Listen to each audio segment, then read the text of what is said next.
another episode, Streets of Success, with Lil, Frank. The pilot, Love Money. Oh, in the building. man. So, how you feeling today? Oh, I feel good. It was actually a long day. I ain't gonna lie. It was one of those Tuesdays where you know, as a father, you get some news from your son's school, like, man, your child's behind. And that's how my day started. And then you come here with some technical difficulties on the. Oh yeah, that wasn't about nothing though. Like the technical difficulties for me, it was more like a time to just like relax and unwind and just fill out energy. It gave me time to like spark a couple conversations and just fill energy out. Made it easier to like. You brung the energy. Yeah, despite what you went through today, you feel me? You still bring the energy, bro. Right, you know, I got you gave some game and all that. I got HDAD. Yeah. My man do too. That's why I be doing everything. I'm setting this up, doing this, and then my head go the whole time while I'm thinking about other stuff too. All right. I'm thinking about a touch up and a callback from a customer. Shit's crazy. So tell a little bit about yourself, like where you're born, raised, up until like, you know, middle school. Like how'd that look for you? Family life, where you're from, stuff like that. I was born in 1984. I was born the same year Jordan was drafted. That's how I knew I was special. Yeah, But I was born April 84, and I was born on Hope in Cambria. From the age of like newborn to like probably like 5, my mom and dad were in the streets. We're talking about the 80s. Yeah. You know what I mean? So my mom and dad were in the streets. They experiment with drugs, and at 5 years old, they both went to jail. You know, was separated from my siblings, and we moved up at the age of 5 to 12. I moved up Wyoming, Feltonville. Okay. Up D in Wyoming. Yeah. I moved in that area from 5 to 12. My dad come home from jail. My mom come home from jail. My dad go to Marshall and Tioga. My mom go to 13th and Erie. You can close that out. What did it say? Brother John. Yeah, you can close that out. So my mom goes to my mom come home from jail. My mom goes to 13th and Erie. My dad goes to Marshall and Tioga. So now, born in Hope and Cambria. We moved to Wyoming, Feltonville, for 7 years, from 5 to 12.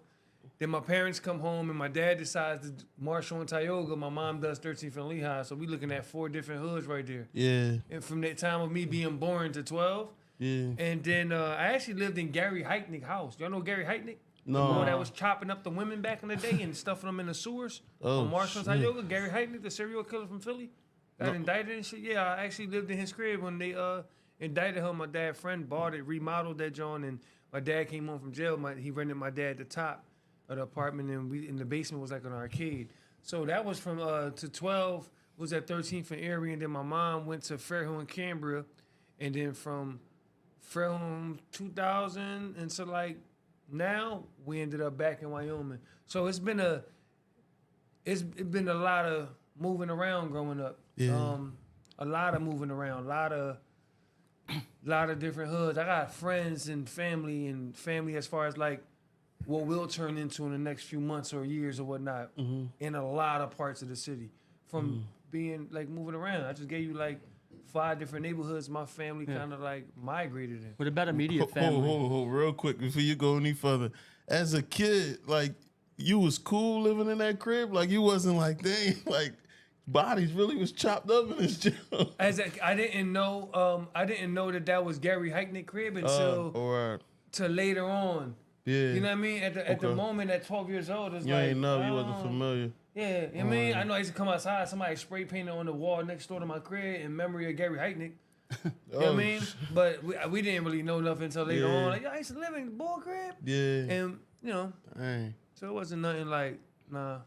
All The thing about it, we seen a lot of real scary shit in the 90s. Yeah. Like, today's scary world ain't really scary. Like, niggas that grew up in the 90s be like, man, that shit ain't scary. Yeah. We really seen scary shit in the 90s. Like, movies was really scary. Like things, real life is scary. But like, shit like a Gary Heitnick story, that shit was, No. You know what I mean? So, No Jeffrey Dahmer.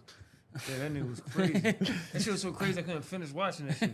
I didn't even watch that shit. Yeah, that shit, I stopped at like episode 1.5. That shit was over for me. I forgot what he did, and I was like, yeah, that's the end of that. So, Watch that shit. brothers and sisters, you have brothers and sisters? Yeah, I got one. Brother two. John, I think, unless that's not. Yeah, that was my brother. That's my oldest brother in Marines and shit. He based out in Cali. I got 3 brothers: John, Cleo, Scott, Flynn, and Angel, and then I got 4 sisters, 1 and then 3 with my mom. Yeah, so I got 4 sisters, 3 brothers. Damn. I mean, I'm the baby right before the baby. Okay. I mean, I'm my mom's baby before the baby, and I'm my dad's oldest. How was school? Messing up in school? Were you good student? Kindergarten to 5th grade. I can't really. Life was a blur, man. Yeah. Like when I was separated from my family, my immediate siblings, and my mom and my dad. At the age of 5, I'm going to kindergarten. Yeah. At the age of 12, I'm about to reach like 5th grade. Okay. 6th grade, right? So I know one thing I wasn't educated.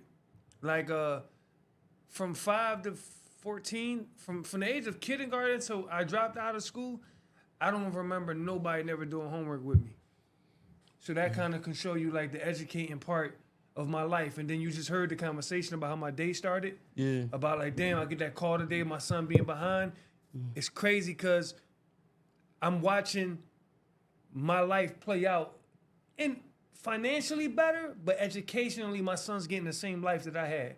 Yeah. Because from kindergarten to 5th grade, I never did homework with my son. I was too busy building this brand. Yeah. So I'm coming home, letting him get on the game. Yeah. So when I get this call today, it was like, and I got this call a few weeks ago too, and I kind of like, all right, I'm gonna address it, but I got a lot of shit going on. I'm a single father, running, really building this shit from scratch. I'm gonna get with it. I got you, miss. I got you. I'm gonna jump on it. And then today, the district we in now, they really on that education shit. Yeah. So they on my ass as a parent, like, yo, we need to set a meeting up with your child. So my education from kindergarten to 5th grade, it wasn't no education. Yeah. 6th grade, I was already selling drugs. 7th and 8th, the teachers liked me, so they passed me to high school. High school, maybe 2 weeks. Dang. So there's no. So you never finished high school? Nah, I went upstate and got a GED, and you know what I mean. And the funny thing about it is, I appreciate my GED because they didn't give me that shit. Like I had to go home and I had to go to my cell and I had to cut yard out. And I had to cut the day room out, and I had to really study that big-ass GED book. I wanted to say I did this shit. I learned fractions. I learned decimals. I practiced. I studied. You feel me? Hours in my cell. Niggas like, yo, man, come on, man. We playing domino, playing spades. Man, fuck that. I'm finna get this GED. Yeah, I got my GD up there too, and it was the same thing. Because if you fail, you gotta wait another 3 months to take the same thing again. I'm like, nah, I don't want to. I failed once. I passed it on the second one. The first time I took it, I failed because I didn't study. I'm thinking like, man, I got this shit. And I fell by a couple hundred. Second time, I locked in for 3 months. Aced that shit. Yeah, you can only take one Frankie part every 3 failed months. the first 4 times. No, the fuck I didn't. I got it. I had the highest I got an award for the highest in the jail. Yeah, that's crazy. Yeah. That's love. So that was what my education was like growing up. So I went to Feltonville for kindergarten. I went to Feltonville Primary. Then I went to Feltonville Horn for 3rd and 4th. 5th grade, I went to Central East. 6th grade, I went to the old Roberto Clemente on 2nd and Erie. Not the old one, the second one they made. And then 7th and 8th grade, I went to Hula de Burgos on 8th and Lehigh. Okay. It's like a plaza now. Oh, all right. That was Hula de Burgos. And then 9th grade, I went to Edison for like 2 weeks. I started catching drug cases around that time. And then Edison wouldn't take me back. And then they transferred me to Alany because my mom moved. And I really never went to Alany. I probably was there like once a week. Other than that, I was already in the streets. This shit was on. I was 14. What time, I was going to say, what time did you jump in the streets? I jumped in the streets in 98. I jumped in the streets the end of 97, 98. I was already driving. Like, my friends had, like, bicycles and shit. I was already pulling up. My first car was a Ford Tempo. I bought it for $250 off the poppy in the corner of my block and shit. I was selling dope on Hope and Cambria. So we talking 97, 98. I was already outside. Like, I was outside when Big died. I was like, that was like around the time I remember like being outside, like 97, that summer. Yeah. I was in the streets. You think you jumped into the streets because of the separation of your folks, like your parents? I think I jumped into the streets because at 14, when my dad got the custody of me when I was 12. My mom was getting custody of her other children. So she waited to get me and the baby girl last. She had 4 other kids to get. So by the time she got the other 4, I'm 14 now. And when she got me, it was like she was too busy working now to hold us down. And nobody was there to do homework. And she couldn't get me the Coogee. Like, we was Guess jeans and Coogies like, and I need butters. the Coogee. Yeah. So mommy ain't had that type of money. Mommy had $50 sneaker max. And that right there was my, I'm getting into the streets. I need these Coogies. Yeah. I want these Mikes. I want these Ken Griffey's. I want these AIs. I want these Tim Duncans, these Marburys before they had the Starberries. Yeah. You know what I mean? It was just certain shit you wanted, and my mom couldn't afford it. And I think my dad, the way me and my dad separated at 14 because of real life issues, he wasn't there to stay on top of me. And then shit, I think about it, ain't nobody really been there for real. Nobody never really been there like my whole life, like really like a guidance, on top, like a role model. Yeah, like, you know what I mean? Yeah. Like, nobody never taught me how to throw a ball, bounce a ball. Nobody ever told me to put my hands up. Nobody never did homework with me. Nigga, I don't got no pictures of me blowing out candles for no birthday. Nigga, I'm 40. So you look at early life, all I ever had really was the streets. Don't get me wrong, my mom was there. But she wasn't the type of there that I needed.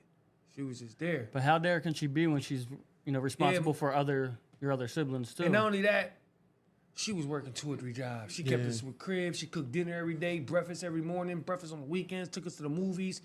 So she provided, but she didn't help develop. She didn't help develop because she was late at developing. Yeah, You know what I mean? kids having kids. Yeah. But it's She was only having so kids, much she can do drugs, as a woman too, jail. though. So You feel me? yeah, There's only so much she could do as a Yeah. woman. Some things you just gotta learn from a man. women was very strong when I was growing up. No though. doubt. Like, my mom was No a doubt. beast. My mom Yeah. whooped ass, Yeah. but my mom told you certain shit to do. But I think if my mom had more time of actually working on her life, like she Yeah. didn't waste no time. Like if my mom came over from Texas, got into Philly, had me and my little sister, and like never got into the streets at all, I'd have been. My mom would have developed us good because I She watched. stopped developing herself though too. Yeah, She so- didn't continue. Yeah, and she developed like grandchildren that she did a very great job at. So now I know, like, if my mom had more time with us as children and less time, like, in the streets that she got caught up in, yeah, I'd have probably been a little bit more developed and shit. Yeah. Like, as far as earlier than what I am, you know what I mean? I only been doing the right thing for 9 years, bro. Yeah, I was gonna ask you, like, so how'd your street run look? How did that look? 14 to 15, I ain't gonna lie. When we was on Hope in Canberra, I was bringing home like 3,500 some nights, 2,700, 3,800. Profit. I was a hustler. I wasn't the boss. This one, when people came to buy dope, they was buying 82 bags. It wasn't no bundles. Yeah. Yo, let me get 56. Let me get 19. Let me get 72. It wasn't, let me get 2. Let me get 3. We talking about 9, 7, 9, 8. So the hustler was leaving the block with 25, 3,500, easy. I'm spending it on all my friends. My friends will tell you, when PlayStation 1 came out, we bought 5 of those. Griffey's. So spent the money, right? Then I got into juvenile, and I never caught a break like that in the streets again. Once I came home at 15, 16, my mom wasn't in that neighborhood no more. She was back in Feltonville. And I wanted to play ball. I wanted to rap. And it seems like right after that, like, I did like a 2-year run where I was trying to get my life together as a teenager. Like, I want to play ball and rap. Was cutting school, though, because I never got developed how school was important. So, like, when I got out of juvie, I'm like, 9th, 10th grade, I'm like, man, I ain't going to school, man. I'm going to play ball, and I'm going to rap, and I'm going to be all right. My mom ain't going to know I'm cutting class to the point where I didn't want to do school no more. But I never got a strong run in the streets. Like, I never had a run where it was like, yo, nigga, I bought properties, and I did it. That young boy run, we probably spent 60, 70,000 that year, though. All on sneakers and clothes. And I'm 14, That's all you wanted 15. at the time, though. That's We all you had desired talking at about the time, dirt though. bikes. We talking about girls. We used to buy. Y'all used to buy my 12, 13-year-old girlfriends like big shit. I'm 14, she 13.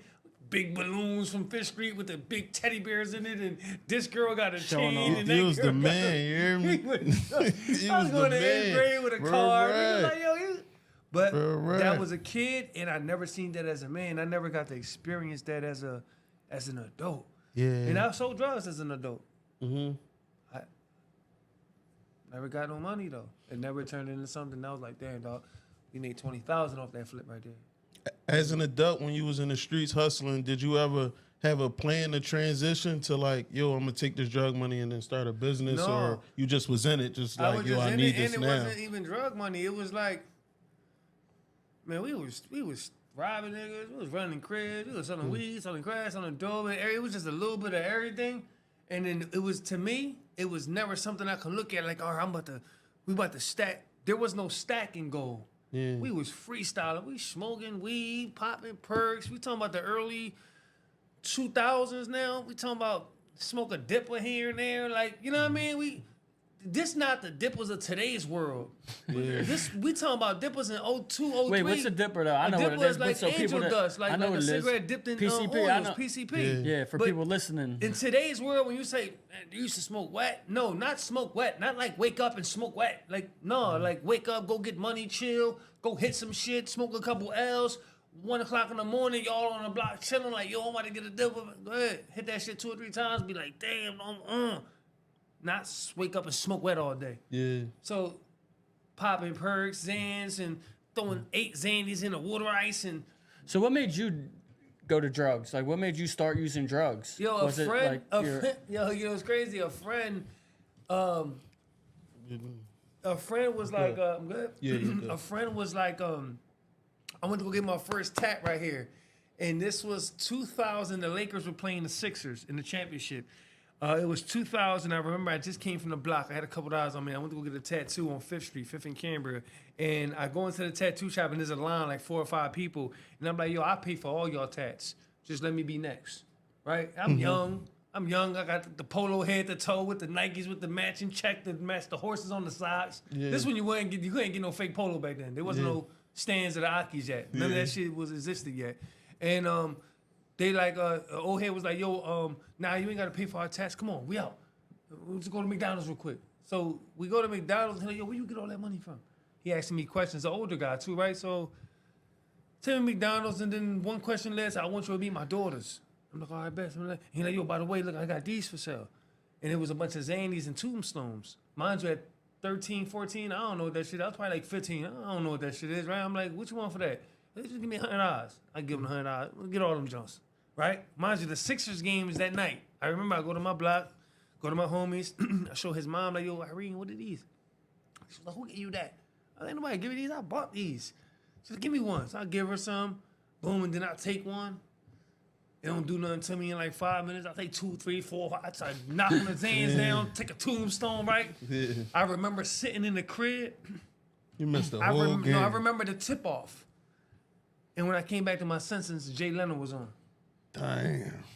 And that was the beginning of me ever trying like a drug, like as far as a tombstone, and didn't fall in love with it. It was, you know, it's crazy when we was coming up in the early 2000s and as a teenager in the streets, we didn't wake up and do drugs. It was more like Party thing. it was like a party thing. Like if later on we linked up and we smoked some L's and popped a perk or took 2 puffs of a dipper, that was it.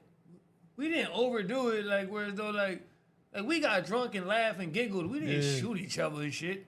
Like, you know what I'm saying? Like, we didn't fuck each other with girlfriends and shit. Like, we chill, all up in the same crib and all that. Like, we really did drugs and had fun. It wasn't bad vibes. We wasn't trying to pick a fight outside or... It was different. It was fun. So, what I made was you... never addicted to nothing. I never had to get off nothing. I never had to detox off nothing. But you don't do nothing now, right? No, I ain't on nothing now. And we'll get into that.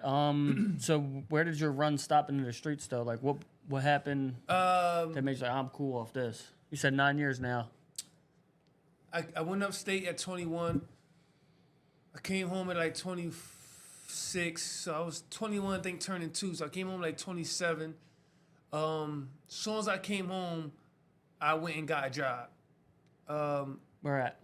2010, I came home for like 10 months in the halfway house pre-release. And I was working with this guy buffing floors for Family Dollar in the tri-state, right? We was buffing floors. I ran from the halfway house because I did something and went on tour with him to do buff floors or whatnot. And I ended up getting caught in... So what, you violate when you went on the run? Yeah, because I was on pre-release and I left the halfway house. So I was literally home for like 10 months and I went back on stage for another 2 years. So it felt like 5 years for real. It felt like that 10 months I was home, I wasn't even home. Yeah. You want to run anyway. Right. So when I come home in 2012, I worked in a bunch of warehouses, bro. I worked in a cheesesteak factory. The agency sent me somewhere else and somewhere else. And every time I switched a job, it was like 50 cents more. You know what I mean? It went from like $7.25 to like $8.75. And then one day I just got tired. And my homie told me, look, man, I got this block popping down here. I ain't going to say no block names or whatnot. But I take the shot with my man, get back in the streets. Catch a case. What? Because the money, that's why. You weren't making the money you wanted to make? At the Cheesesteak Factory, right? Yeah, you said. Or probably not wanting to work for nobody either. No, right? it was the money. It was the money because it was like, you got to think about it, bro. $8 an hour. We talking about 2012. Yeah. You know what I mean? We talking about $8 an hour, some of these agencies, bro. You looking at a $300 a week check. Then you got niggas spending $300 on a Louis Vuitton hat that's around you. That's like yeah, bro, I just dropped $700 on the joint. You dropped $700 on what? That's 2 weeks paycheck right there. What you doing, bro? You know when you come home from jail, you still think you're 21. Yeah. Oh, I got Tay call me. You know what I mean? So I came home and I'm still thinking I'm 21. You feel what I'm saying? Mm-hmm. So my mind never developed in today's world in 2012. So when my homie tell me he spent $700 on a hat, it's not registering to me like, yo, he really getting money doing something. It's just like, how many SSI checks you get, bro? Mm. You know what I mean? Like, where you that from? Then you do your homework and it's like, oh shit, bro, in the mix. Yeah, I'm about to get in the mix with you. I want to spend $700 on a hat too. Yeah. And that's when the job wasn't adding up for me. And I got in the mix. The mix was in and out. It wasn't what it was. Yeah. Because, you know, somebody can take a good week worth of savings, 2 weeks, 3 weeks worth of savings, spend it on one lay, and you think that he's doing that every day. Mm-hmm. So it was one of them days that I just happened to catch him with a $700 hat on. Yeah. But that's not really what it is every day. That was the, Wait, did you check it to see if it was real though? Like, it was definitely real. I mean, I found that out later on because I seen another time where he splurged. But then again, it was a month after stacking some coins up. Yeah. Stack up 5-10 racks and then spend 8. Yeah. It was like, oh, so that's not really what it is. That's not no everyday shit. That's like something you're building and then splurging. So I jump into the shit as the hustler, not the boss. And the money wasn't really what I was looking for in that shit either. So then, we started robbing shit.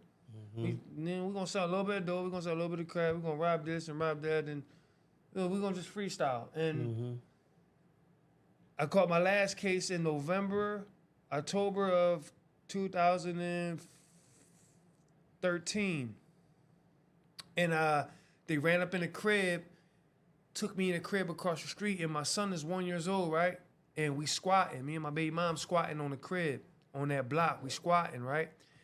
And when they grabbed me out the house, I don't know. When I had my youngest son, it was like I was in love with the girl. Yeah. So I was there the whole time, pregnancy, all that. You know what I mean? I fought to be with the girl. Like really went through war with like family. Yeah. Just to be with her. Like, yo, this is my girl. I don't give a fuck what none of y'all talking about. This is my girl. Whatever's gonna be, it's gonna be. So when my son was born, it was like I loved my son more than I loved her. And I loved her a lot. Man. So as I get booked on my last case, they taking me out the crib, and she coming out the crib that we squatting in, right? And she holding my son. And I remember signing my deal when I got the 2.5 to 5 to go upstate, and my oldest son was already, he had just turned 1. And I remember being up there like, damn, like, I'm about to do these 5 years, and I'm about to miss my son's first 5 years of life for real. You know what I mean? And I remember that feeling going upstate, and then when I'm coming outside that house, And I'm looking at the baby. Mind you, my oldest son, I wasn't in love with his mom. That was a one-night stand that turned into a baby that's really mine. This girl is my girl. I'm in love with this girl. This is a baby made out of love, not sin, right? So when I walk out of here with cuffs on, I'm looking at the person I love more than anything in this world. And I'm thinking to myself, like, my record crazy. I'm about to miss out on these 5 years of this nigga life. You feel me? And I remember crying while they got me in cuffs and just looking at my baby like, damn, I'm gonna miss out on this nigga life, right? And they gave me ROR that night, bro. I come home the next day, and I was like, I'm done with this shit. That was 2013, right? I go to an agency job. They give me a little job. They about to pick me up. A week later, I'm stuffing bread. They about to pick me up at the bus on Rising Sun and the Boulevard. I go into the Dunkin' Donuts to grab something to eat, right? On my way out, I slip, hit my back, like, but the bus coming. So I get on the bus, get to work. When I get to work, I'm like, damn, my fucking back killing me. Like, you cool? I'm like, yeah, I just fell in Dunkin' Donuts, bro. And that shit, like, oh, man, you better leave right now, go to the ER. So I'm like, why? I was like, you never heard of case money? I'm like, no, I'm naive and shit. Never, you know what I mean? Only free money I know about was welfare SSI. Yeah. So when they say this case money shit, I'm like, all right, all I gotta do is go to the ER. So I run to the ER, boom, get the paperwork I need, and then I go call Lori the next day. Lori said, look, don't go back to work. Right? So I'm like, damn, this nigga tell me not to go back to work. You need some I'm not cheese, going back to hustling. I got a 1-year-old son. I gotta figure this shit out. It's December. It's December of 2013. A month after I catch that case. 2 months after I catch the case. 1 month after the slip and fall. I'm in this room and I break down talking to God. Yo, man, I'm tired of this shit, man. I'm 30. I'm 29 years old. But I ain't got shit. I ain't got no crib. I'm squatting. I ain't got no jewelry. Like, my family struggling. I'm fucked up. I ain't got no money. I'm breaking down. I'm just telling God, like, yo, I did 5 years upstate, yo. I looked for you, bro. I couldn't find you, my nigga.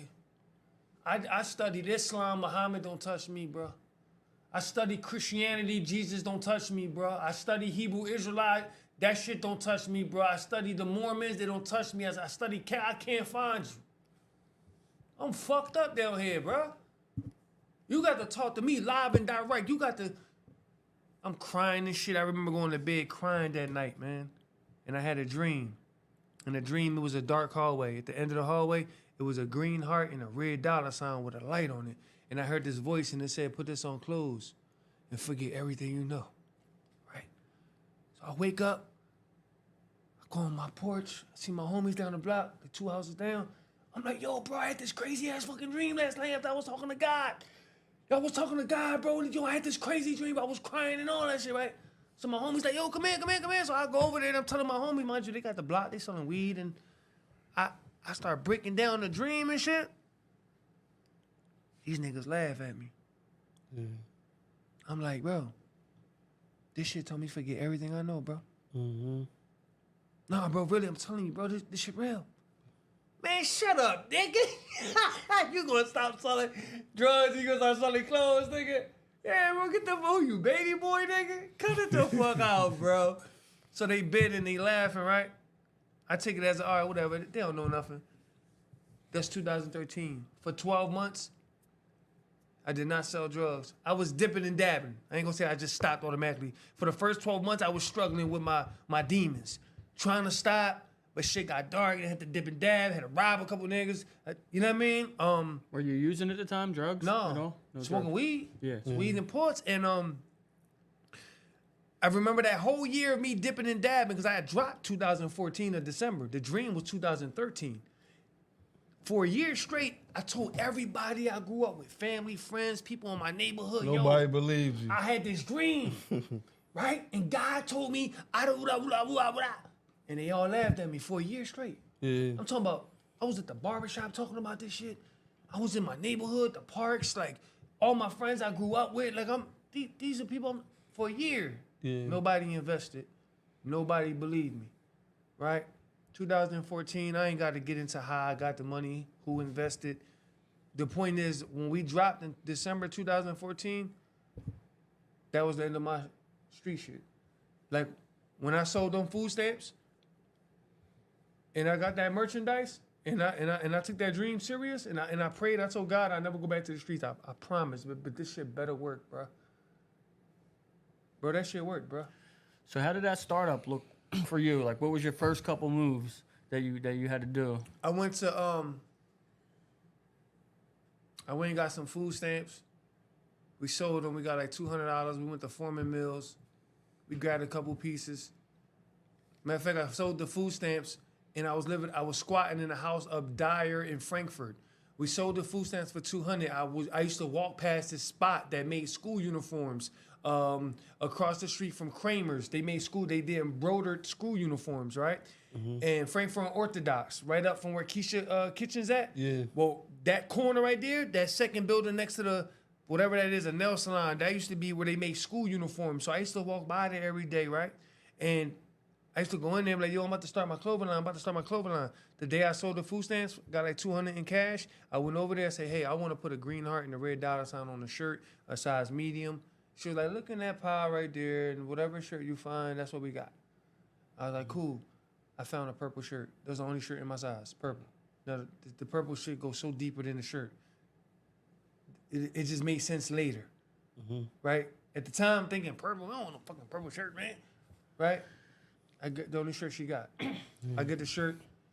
She smacked the embroidery on it. She's like, you sure you want a green instead of red? You mean a red heart, right? I'm like, no, miss, it's a green heart and a red dollar sign. Just put it on there, embroidery. She showed me some patterns, embroidery. Yeah, do that. You just want one? Yeah, just want one. Should have told her your story about God. Right. At that time, it didn't. So many people laughed at me. It started to become embarrassing to talk about it though, because the people I grew up with, the people I loved the most, laughing at me about it. So now telling somebody that's a stranger about this shit, it didn't feel comfortable. It was like, yo, my confidence was at an all-time low. It was like, yo, everybody's telling me people this shit. you're around you that you trusted the most broke your confidence too. And they didn't clown me disrespectfully. It was more like, imagine a 30-year-old coming to you, been a fuck up his whole life, telling you, bro, I'm about to make this S2S shit, this shit about to pop. The people that watched you grow up and people that grew up with you watch you do a bunch of fuck shit your whole life. And now you telling them about some shit you about to do that's serious. Like, you about to be a designer. But some people was like, yo, you got to go to school for that. Some people say, man, that shit not going to work. Some people say, putting their fears on you. Right? Their fears or their judgments. They're holding you to an image that they remember you as being your whole life. See, so I don't think all They're of it keeping was you in fear. that box. Yeah, they put me in that box because of my pattern, though. Yeah. You feel me? You can't blame them. I can't blame them. So that's why I never got mad at nobody to this day. I still see people that doubted it, that see me, and I could feel it, that they hurt, that they felt that way. Yeah. You know what I mean? It's like, damn. Let me get a promo. Let me hold something. You know what I mean? But, so I got the shirts made and, Hold on. How far along did that lawsuit money kick in? that shit came in like 3 years later. Oh, yeah? By the time it came in, I think I only got like 8 bands out of that shit. Dang. So yeah, you had to like, take off of work all that time for 8 bands, for 8 bro? bands. I'm glad I didn't take off all that work, though. I'm glad that I actually started selling the brand Yeah, right. as soon as I did, because it actually like paid out. But by the time I got that shit, I was already known in the city. Yeah. So that shit was like It was a plus. Yeah, it was like a 8 racks on some shit, whereas those like, I forgot how it got divided, but I know Welfare took some shit for some shit. They might have given me cash assistance for. They took some of that, and some other shit went somewhere else. I don't really remember how that shit went. It wasn't no come up though. Yeah. When I got it, that shit really was like in one hand and out the other. Early on, a few of my friends invested, a couple hundred here and there, maybe 1,000 or 2. And like we were saying before we turned the cameras on, it ended up just being me pushing this shit. You know what I mean?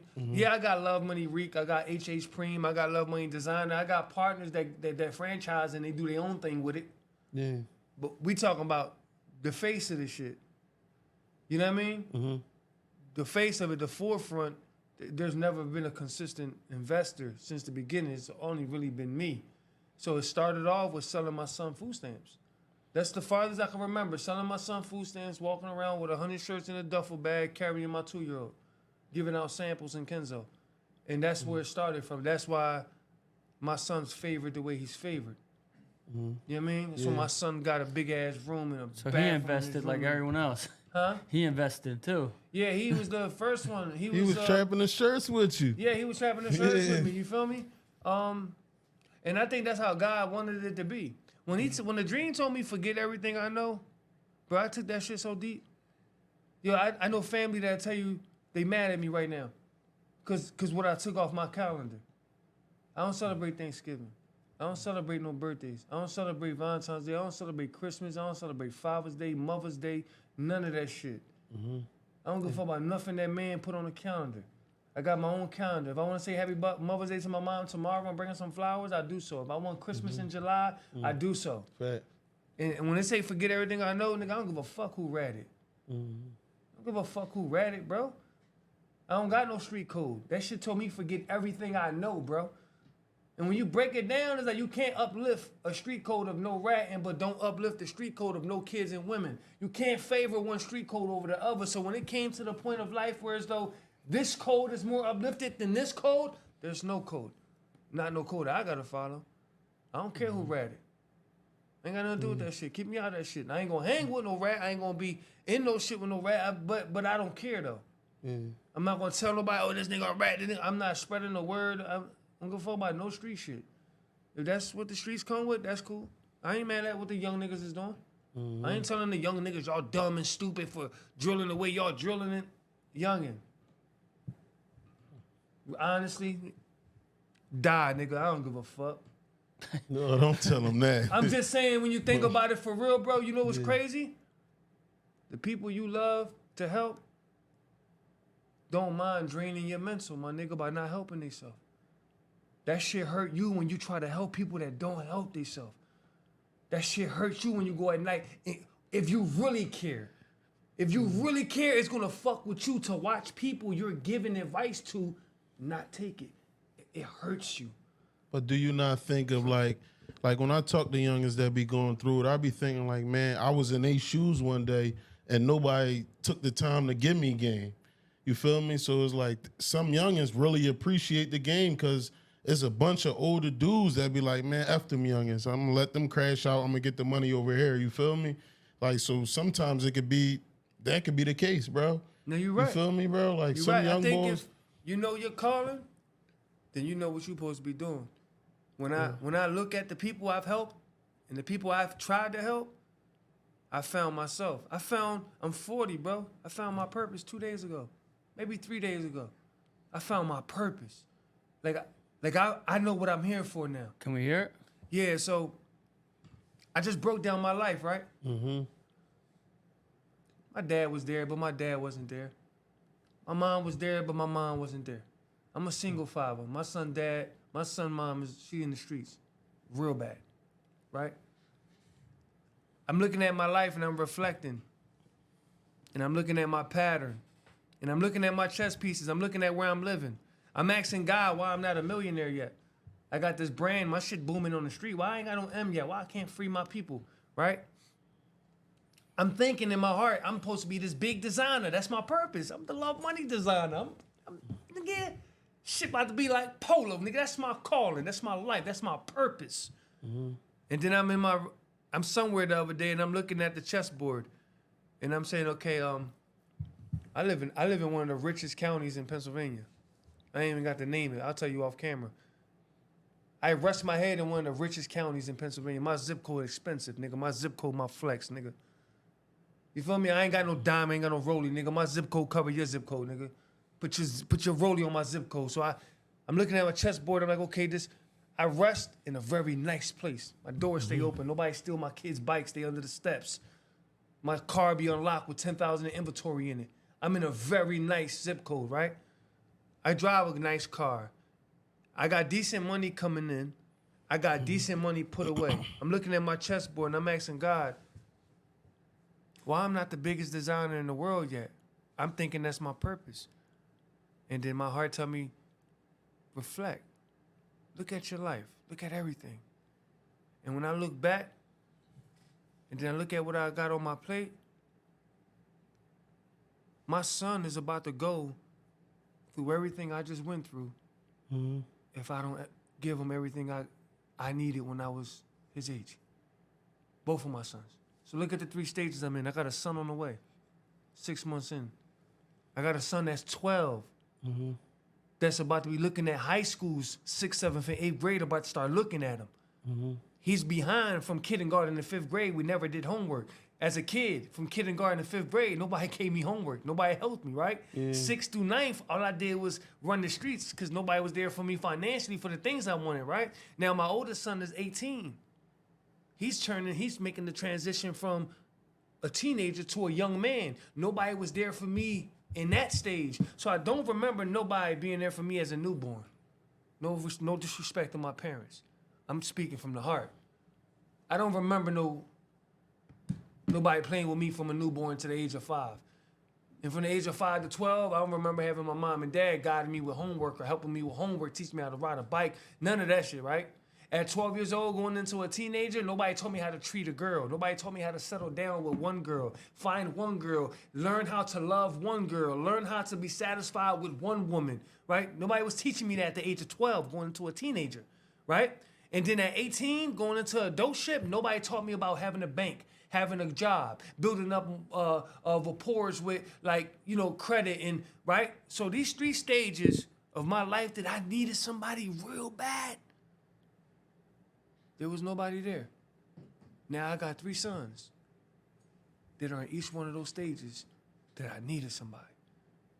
And that answered my prayer. My purpose is to be the parent that you didn't that I have. didn't have.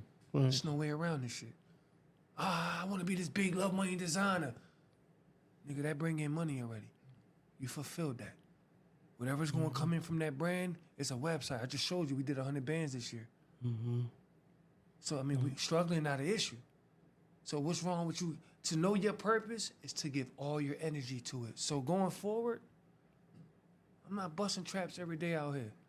At 3 o'clock, my life dedicated to my son. That's it. I ain't busting no traps after 3. You see, she just called me and what she say? Yo, he supposed to be outside? I thought you had him doing work. You ain't hear that call? And I'm like, no, he cool. He can go outside. Because when I left, I let it be known, like, yo, bro, you is to study till I get back.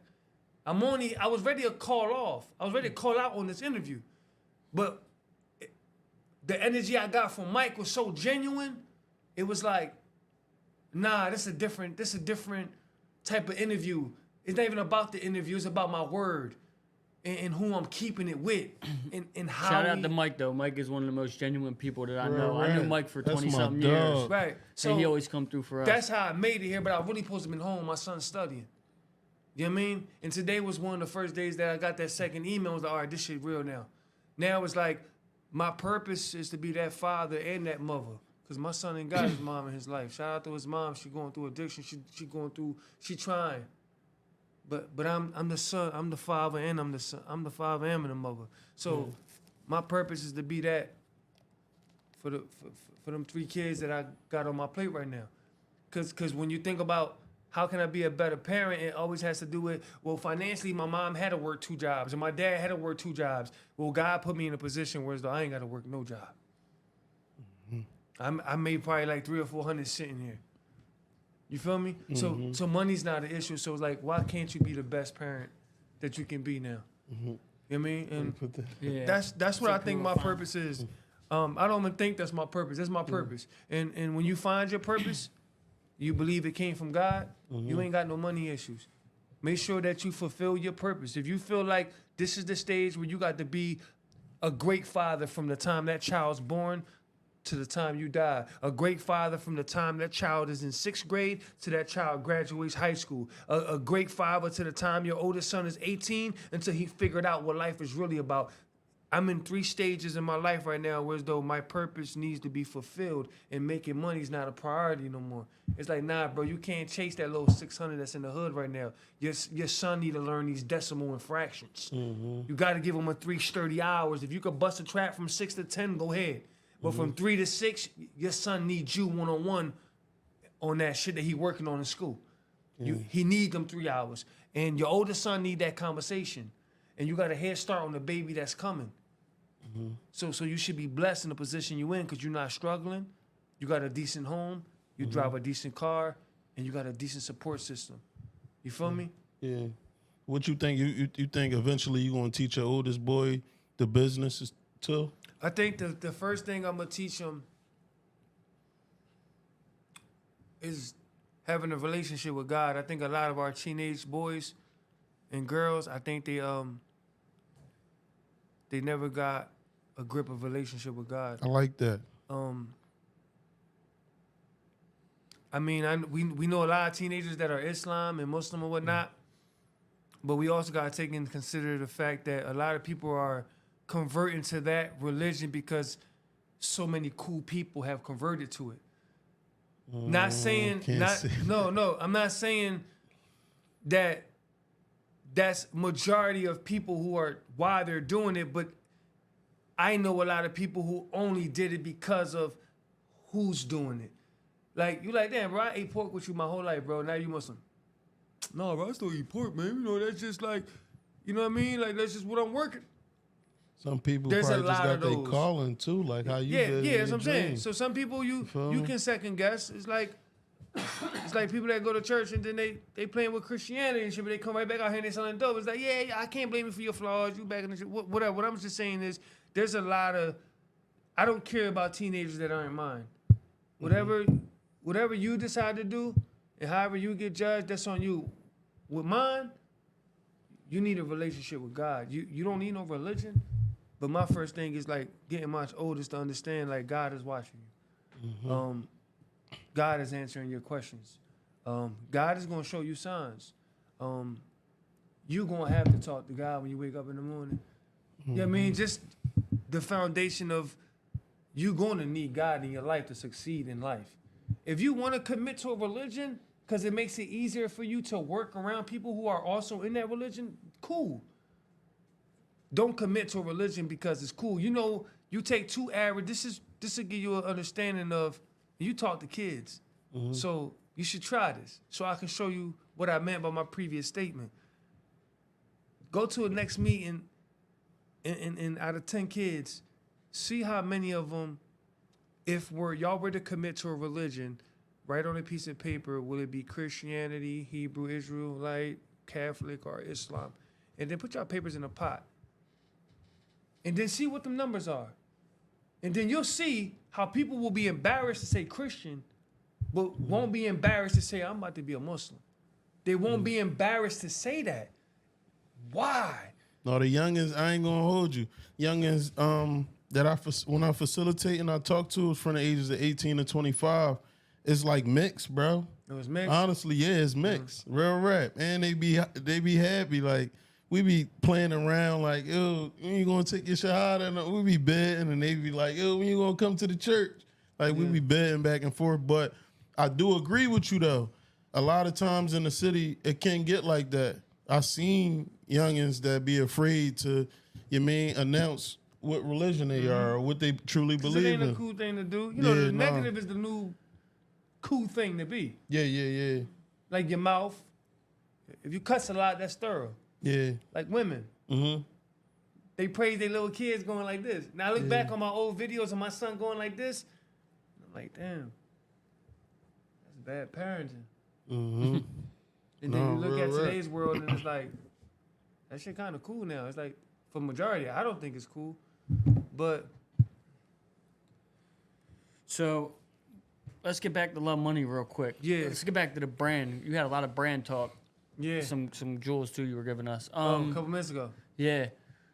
When did you really start see it rolling? Like this can be like, I could retire from this. When did you start seeing it pick up and the numbers go up? Like, well, shit. As far as financially, I envisioned retirement way before I had the money. I envisioned retirement when I seen the Dream Chasers hop off the jet with this shit. You know what I mean? I woke up one morning and motherfucking Meek and Nicki was on I think it was the Nicki tour. I think it was one of them tours. He had just came home. I think it was like 2015 or something. Meek just came home and they was on tour with Nicki, and all the Dream Chasers was hopping off the jet, and as they walking down in different pictures on the runway, you see them O'Malley with that shit on, Lil B with that shit on, I think P-Mon, what was the other? It was like 3 or 4 of them, and they had that shit on. And then in other pictures, you could see them with that shit on. What was it? What gear was it? Do you remember? It was the classic Love Money, green heart, red dollar sign on the T-shirt with the zippers on the side. The pictures, I still got the pictures somewhere on my profile and shit. And rest in peace to Lil B. O'Malley had it on, and then you see Nicki and Minaj in the background of the jet, like this, Nicki and Meek. And then they all right in front of them, and they got that shit on, and right there, like that picture, I seen retirement from there because they told me this shit wasn't gonna be real. So many people that I knew my whole life told me like this not gonna be real. Ain't nobody gonna wear that shit. And now I got the biggest stars in the city with that shit on. And this early on, I don't even got no money for real yet. But you're as rich as you feel. If you look at my slogan, there's no man is rich until no man is poor. To be poor is a state of mind. To be rich is a state of mind. I was rich in prison because I found myself, because I had peace, because I felt like I had a purpose when I got out. You know what I mean? So, like, the money actually added up in 2020.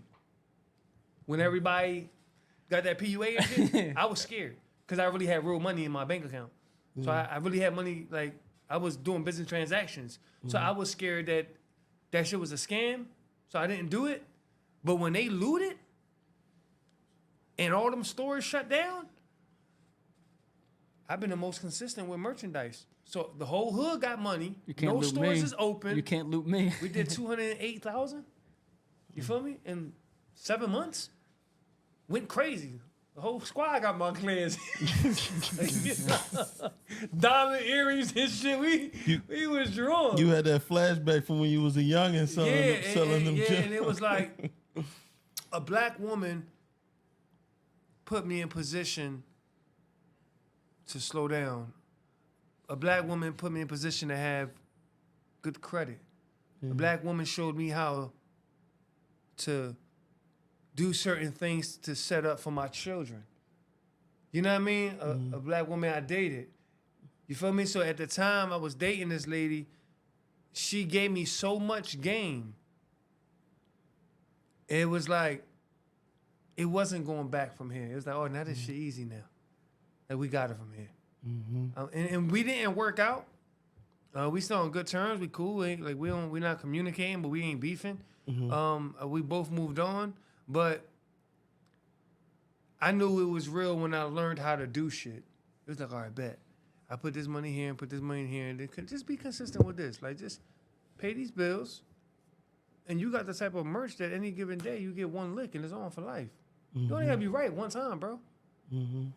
Bro, you just need one hoodie that 100,000 people decide to buy. God just pressed one button. That's why finding my purpose a couple days ago told my heart, now give your purpose everything you got, because the money not an issue no more.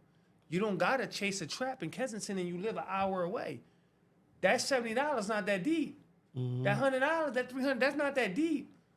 You locked in. If they can't get you from 8 to 3, from 3 to 6, you locked in with your child.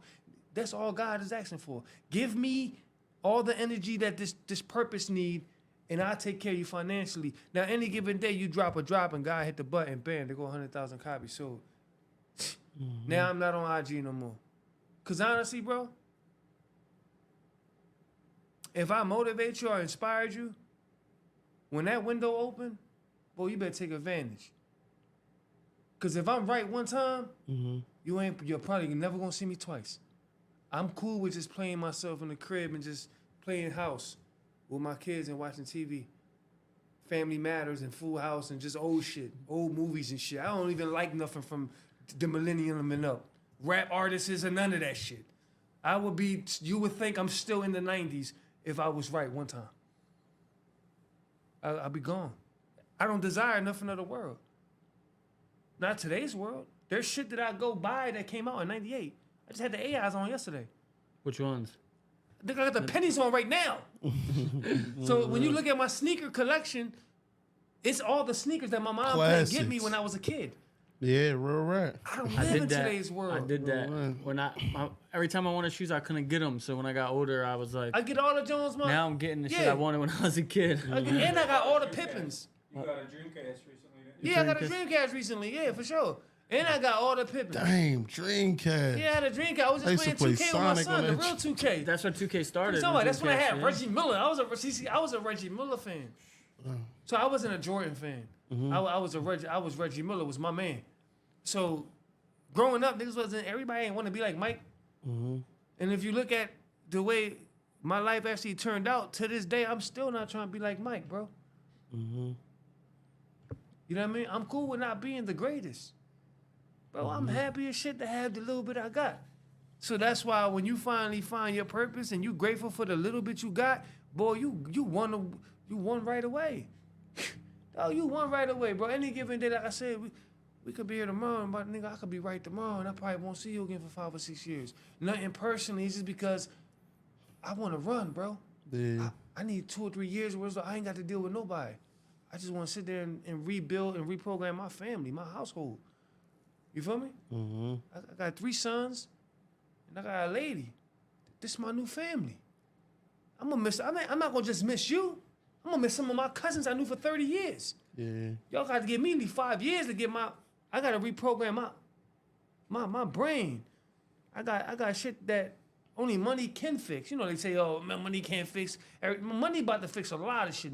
For me, thus far, money has fixed a lot of shit. Fuck it, nigga talking about. No, real. You feel me? For Like, real. but it's about how you went and got it. See, I earned every dollar I got.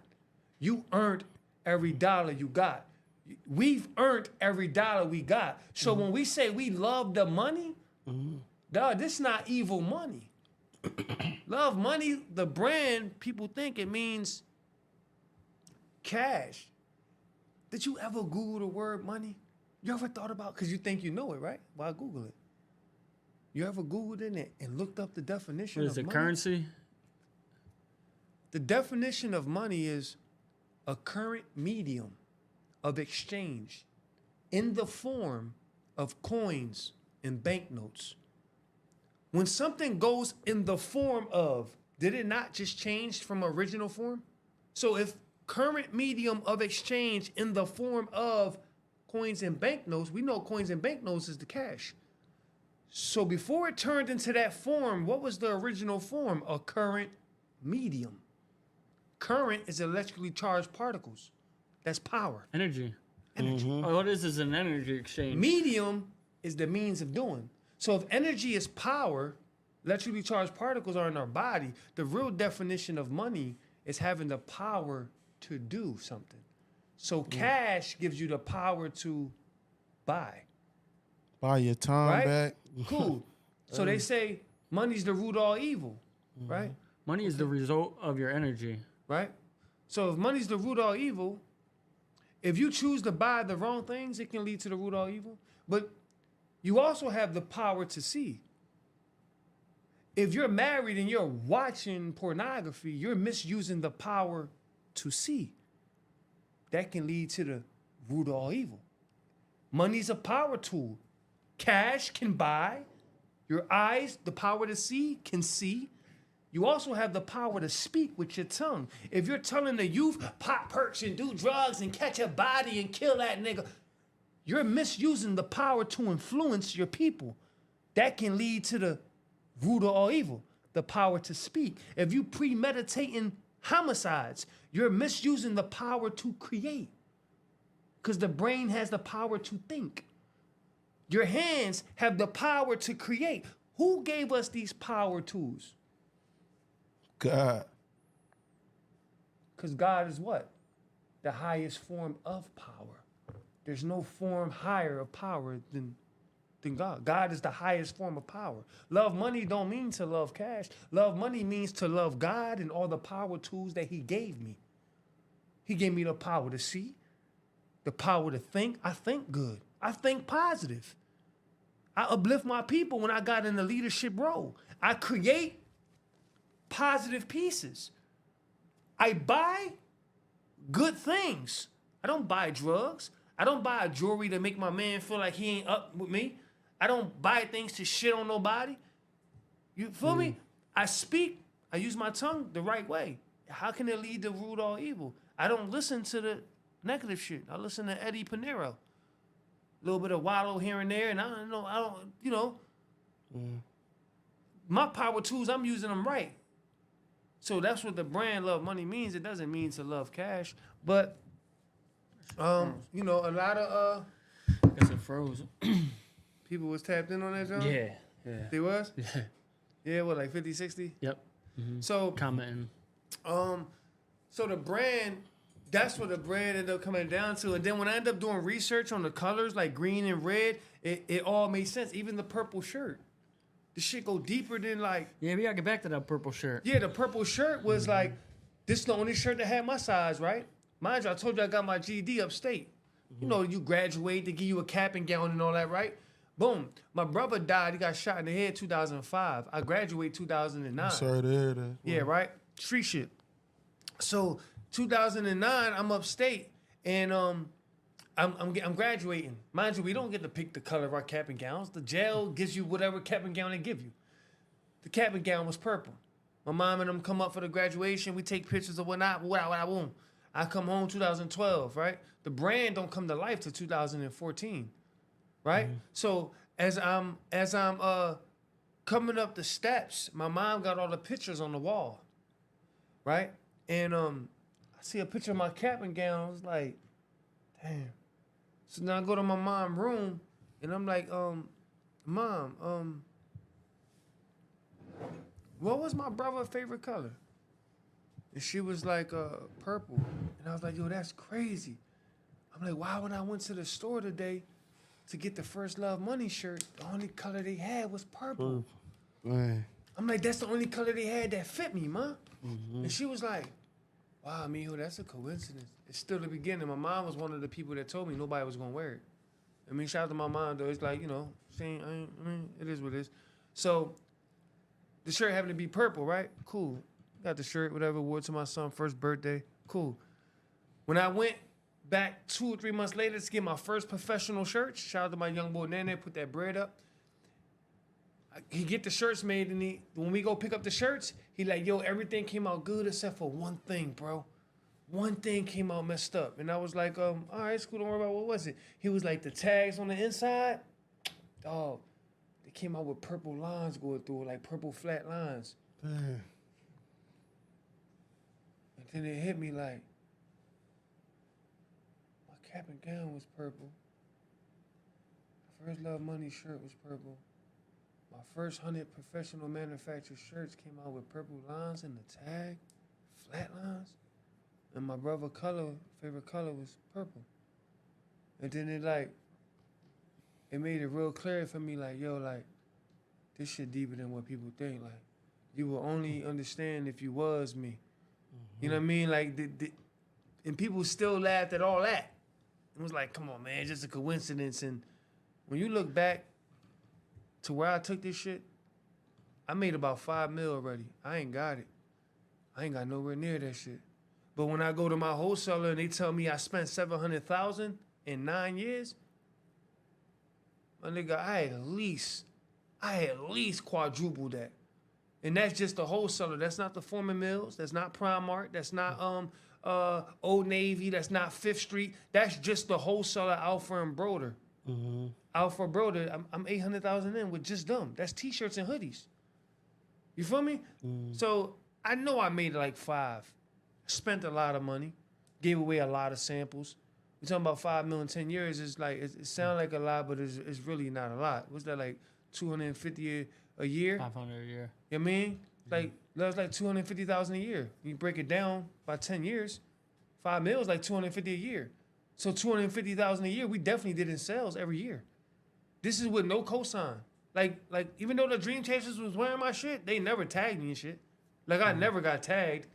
Like shout out to Lil B, rest in peace to Lil B. He always like tagged me, but I never got tagged by no cosigns. Garcia gave me a couple shout outs early on, Spado, but nobody mainstream really gave me a boost where it was like, oh shit. So I was doing this independent. We talking about 9 years, 10 months, all independent, trap and Love Money out the trunk. getting out samples. I done had 3 stores, running them all at one time. COVID made me shut them down. And then I made so much money without them, I'm like, I don't even want them. And now if you think about it, the average shopper don't really go to stores to shop. Shopping online. To have a store now is like I'm not knocking Young Boy. Shout out to Humble. But Humble done had like 5 stores in the last 3 years. No store is staying up. It goes to show you, not that he's not making money. He's making money, but it's not worth keeping a store. It's just not worth it. Dude, I don't even think Milano got a store right now. I think it's online. Not sure. I don't think Paradise got no store either. It's shit online. Then he might have a loft. But what I'm saying is when it comes to merchandise, you're starting to realize that having a store is just for the hype. Mm-hmm. The numbers you're doing online and in your loft, like I'm sure every time Paradise do a pop-up, that shit sell out. We run that shit up. Milano, same thing. Even when Humble do his pop-ups out his truck. I'm pretty sure all brands is doing great with no storefront.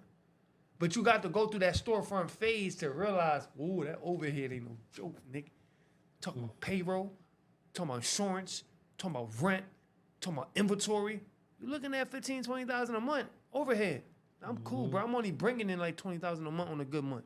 Why the fuck would I want to pay that in overhead? I'm good busting these little traps out my car. See, everybody cause different levels of money. Some people will tell you 10,000 ain't no money.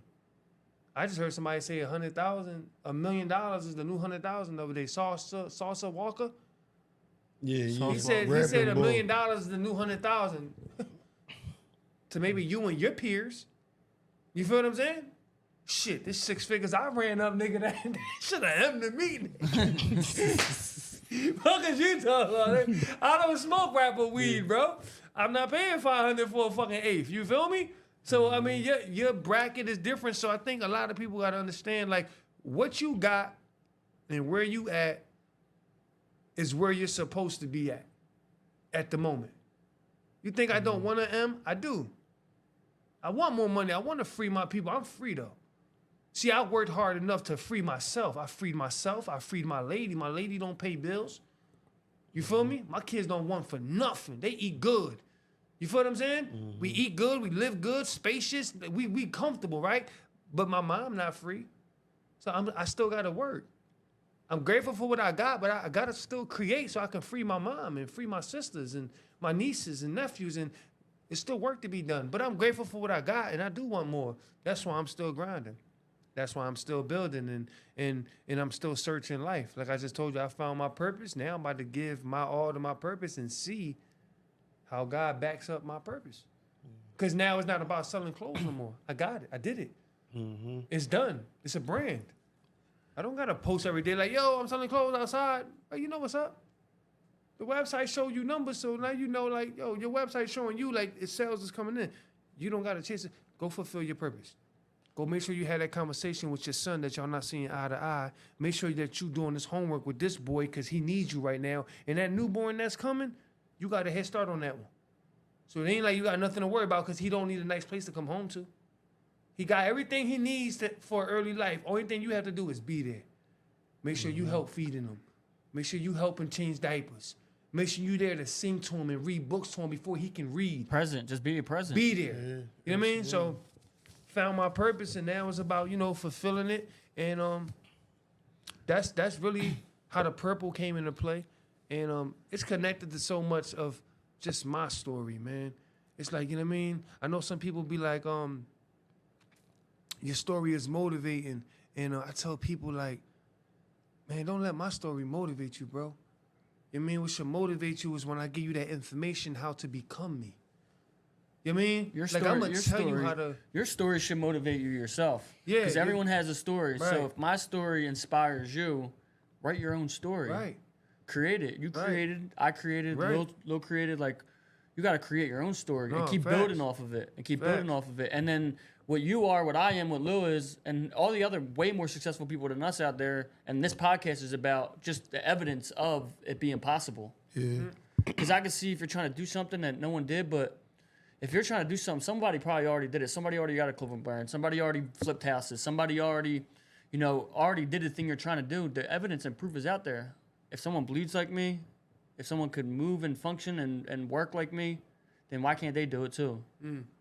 Fact. They don't got And the that's the drive. point of this pod, bro. Just so people can hear your story, and hopefully, if their own story don't inspire them, then hopefully your story or our story inspire them to turn up, bro. Facts. Some people just look at, like, not saying you the finishing result, because you said you still want to free your mom and everybody else, but some people will look at you right now and think like, bro just came up with a clothing line and got it popping.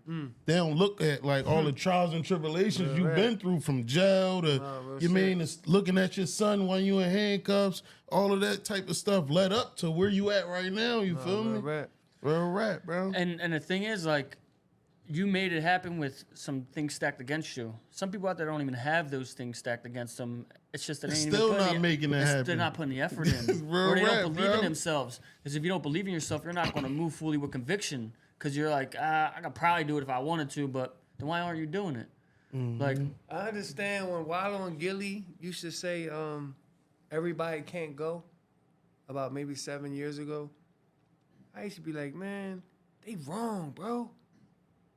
Talking about everybody can't go. That's just their way of not trying to help more people, right? And then what I end up learning as I'm coming up is they were right. Bro, everybody can't go, bro.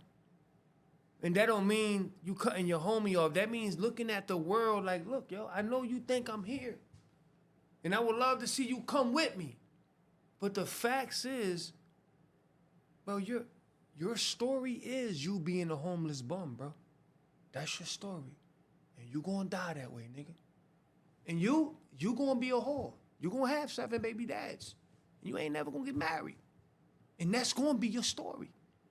And it's sad when we saying that's gonna be it, but there's someone who's gonna learn from that story. That story's gonna make someone else better.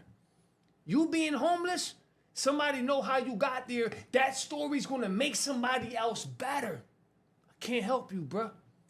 God ain't send you in my direction to help. God gave me who I got in front of me, and that's who I'm supposed to help. I tried to help more than I was supposed to, and it hurted. You feel me? There was people I love. My twin sister, a crackhead, to the max. I spent so many times having long conversations over the last 12 years, seeing her and helping her and giving her money and trying to, right? And then it hurted so much when I had to go to sleep, bro. It hurted when I had to wake up in the morning and my little sister on my mind and my energy not right because how much energy I gave her the night before, right? Wanting to see her do better until I realized, bro, that's going to be my little sister's story. And that's probably going to make her son better. Or maybe her 2 daughters better. I don't know who her story going to make better. But I realized, like, I can't help.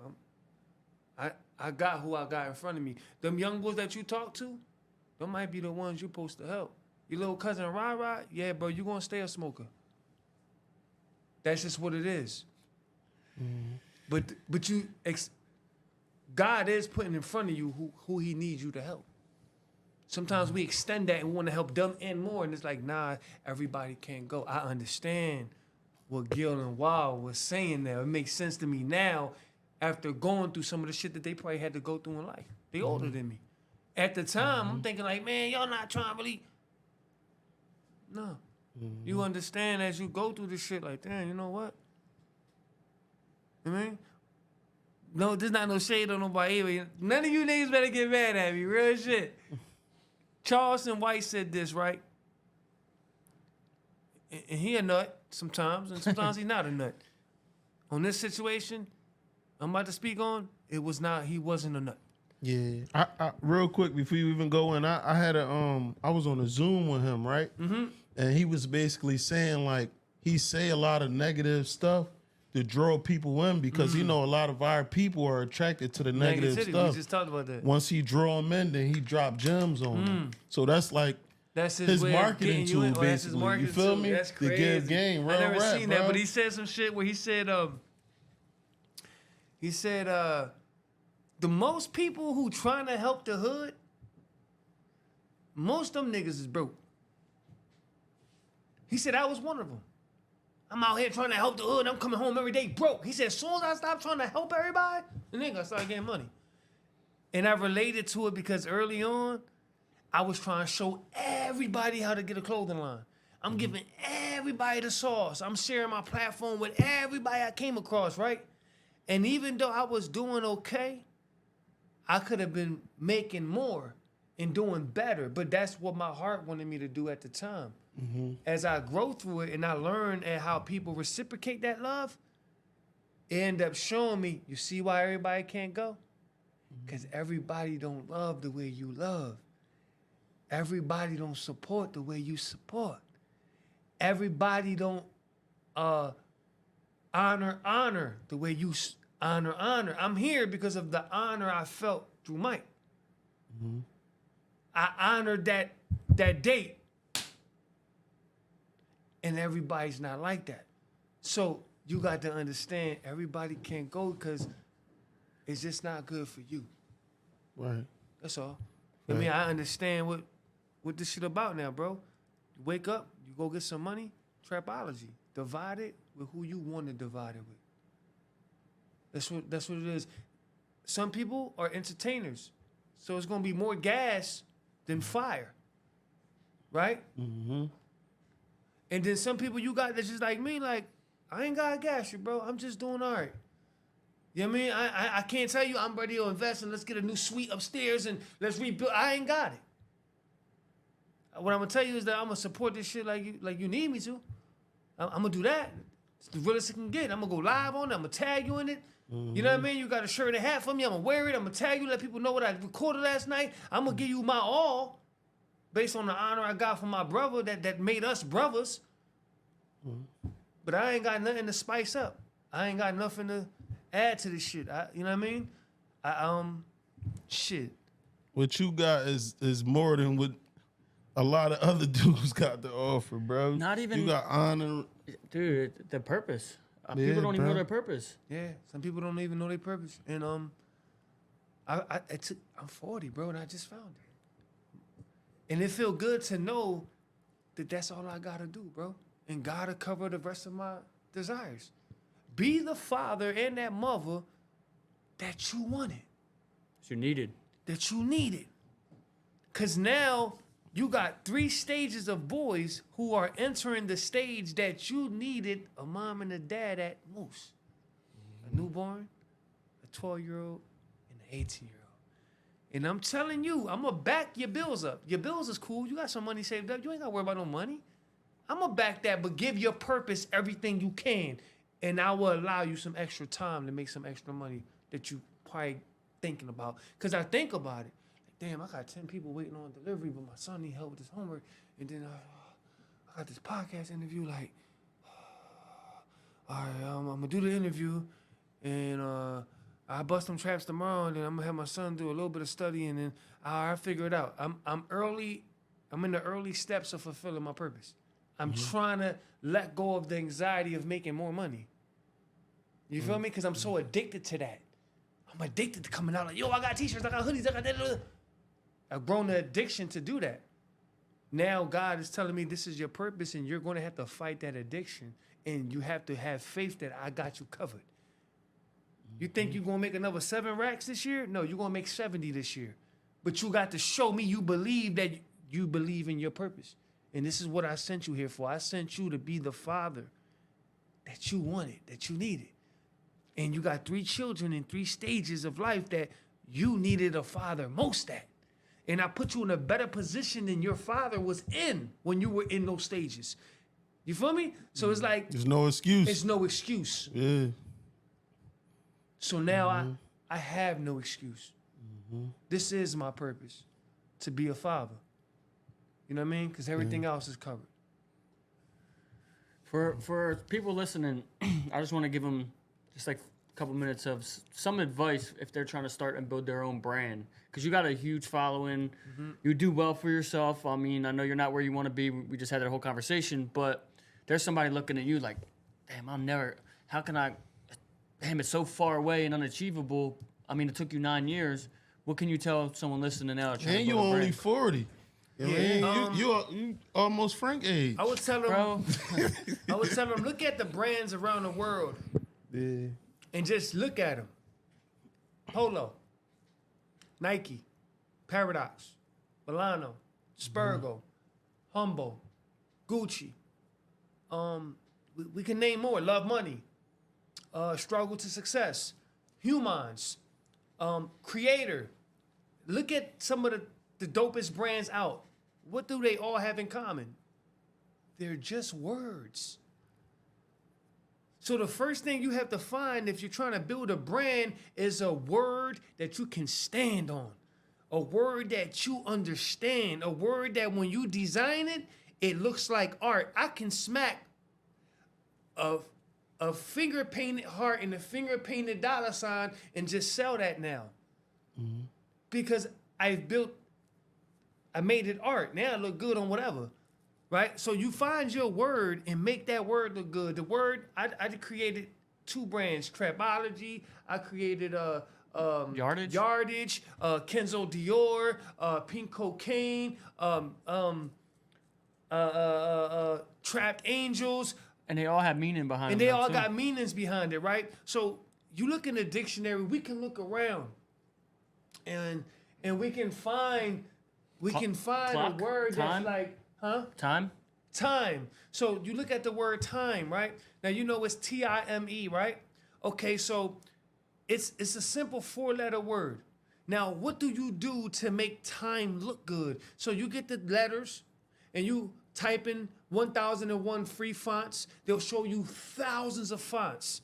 So you look at some fonts that's a little boldy, whereas though you could put an image inside the letters of time. So now when you look at time, you can see a fraction of Ben Franklin's face. You can see a fraction of maybe the bridge or the L train. You can see a stop sign somewhere. Like in those letters, you see art in color. And now when you see somebody walking by and they say, damn, where you get that hoodie? What that Jones say? What that say, Tom? Yo, the details in that hoodie fire, bro. You just took time and you made it a brand. You took the time to make the time. You feel me?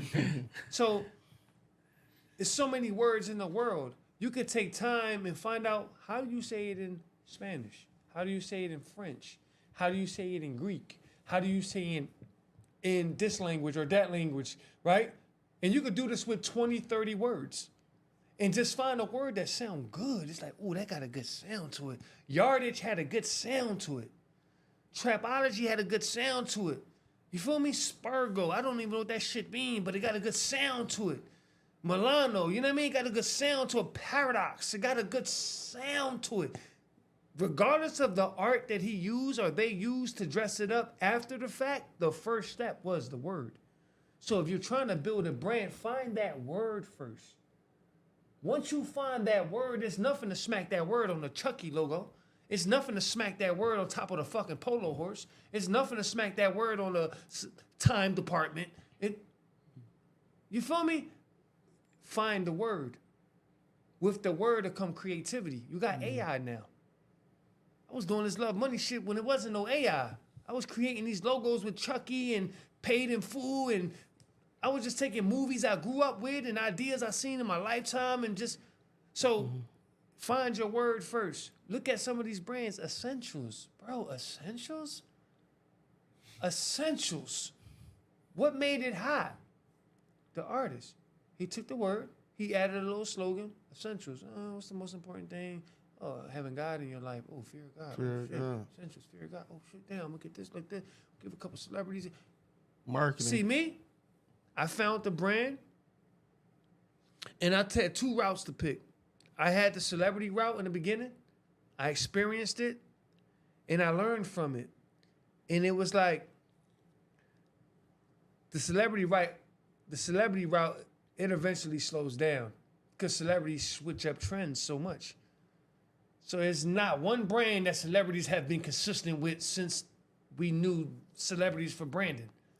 I haven't seen a brand that celebrities wear all the time and it never fell off. So when I had that run, I did a little study and it was like, okay, there's going to be a lot of money to invest into getting to these backstage passes.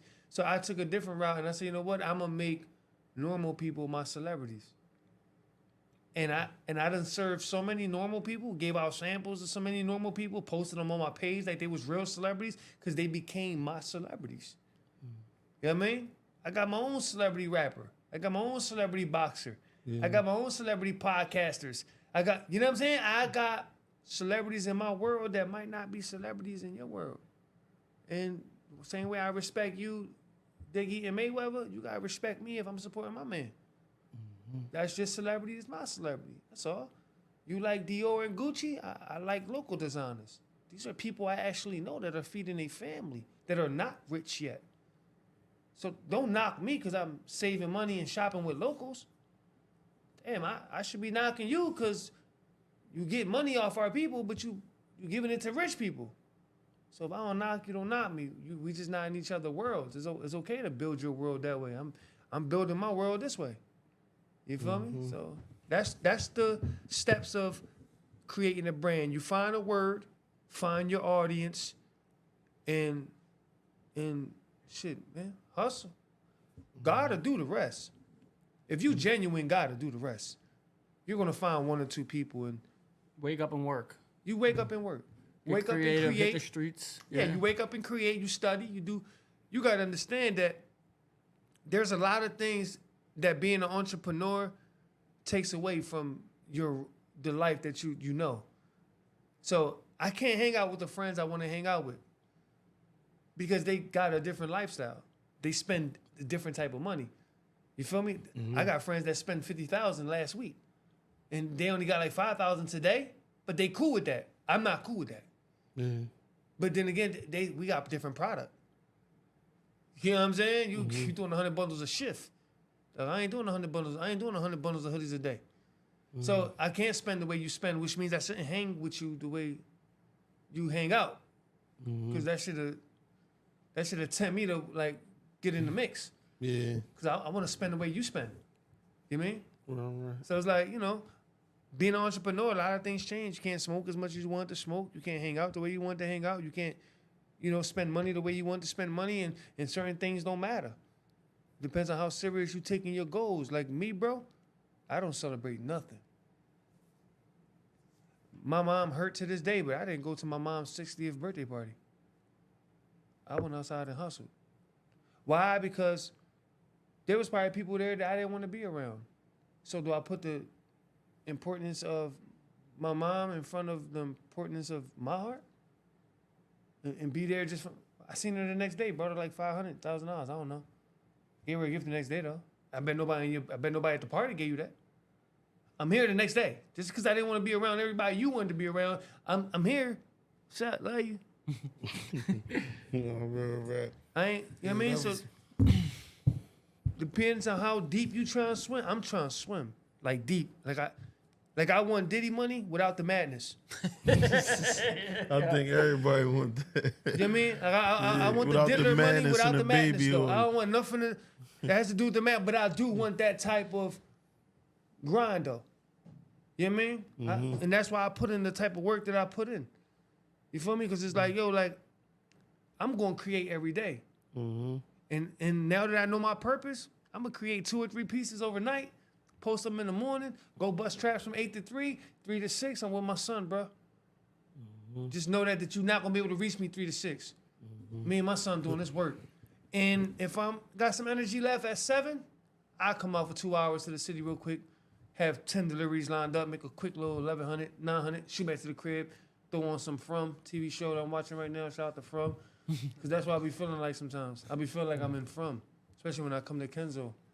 You feel me? It's like everywhere you look, it's like niggas look dead. You know what I mean?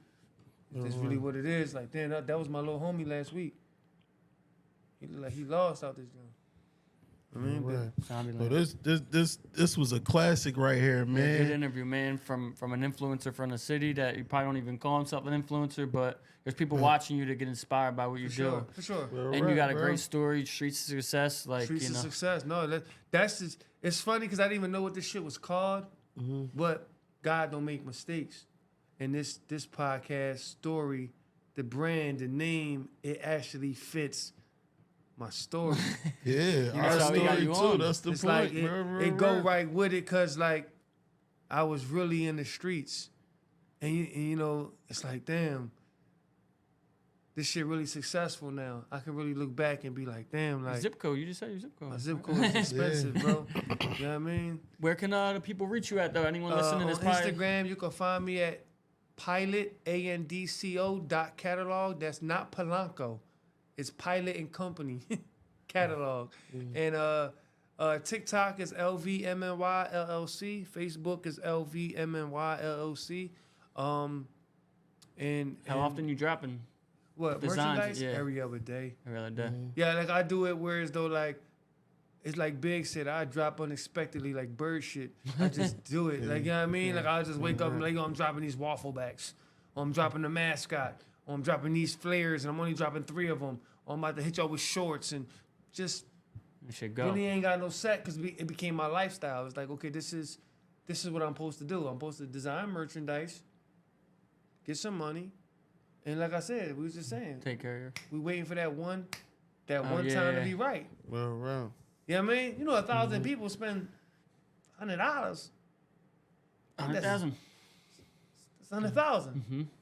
You feel me? Fast too. Like that's 1,000 people spending $100 tonight. Like you just wake up tomorrow, it's like, damn, it took me 9 years to stack a bean. You imagine that one You drop? gotta have that merch on deck ready for them when they coming for that. The thing about it is when they come in that fast, it ain't nothing but a call. Yeah, I ain't gonna be able to make them that fast. 1,000 Jones, you just send that right to China. Yo, look, I need 1,000 of those. The money go right to the account. It shouldn't take you. Yeah. You know what I mean? And when you build a rapport with people and they trust you with their money, I've been serving people for 9 years. I'm trusted. Yeah. I never like scam nobody. There's nobody in the comments like, yo, I never got my shit. So my resume is strong enough for people to be like, man, I'll wait. When it's ready, it's ready. I ain't tripping. So, you know what I mean? Yeah. The build up is, that's what it is. We appreciate you coming, bro. No, I appreciate y'all We gonna having drop me, this man. soon. I got a shirt Shout out for to you my too. man Mike. Appreciate it. Success.